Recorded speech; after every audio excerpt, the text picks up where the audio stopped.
আসসালামু আলাইকুম ওয়া রাহমাতুল্লাহি ওয়া বারাকাতুহু। আজকে দেখাবো কিভাবে মানুষকে বোকা বানানো যায়। আপনারা দেখতে চান তাহলে আসে আমরা দেখি কিভাবে মানুষকে বোকা বানানো যায়। আইন আইন আইন। প্রথম কথা হলো, মনে করেন এখানে একটা মানুষ আছে, বসে আছে, এই যে এমন করে বসে আছে। আপনি বোকা বানান কিভাবে? এখানে যাইবেন, এই মাথায় থাপ্পড় দিয়ে নিচে যাইবেন, এরপর যখন দেখবে তখন দৌড় দিয়ে পালাবে, পালা পালা পালা পালা পালা পালা। এটাই করতে হবে। ভিডিওটা সুন্দর লাগলে সাবস্ক্রাইব করে। আজকের ভিডিওর সাবস্ক্রাইব কেম রাখলাম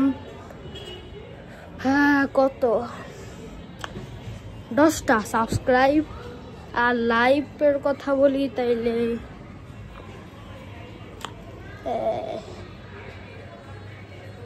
1000 লাইক।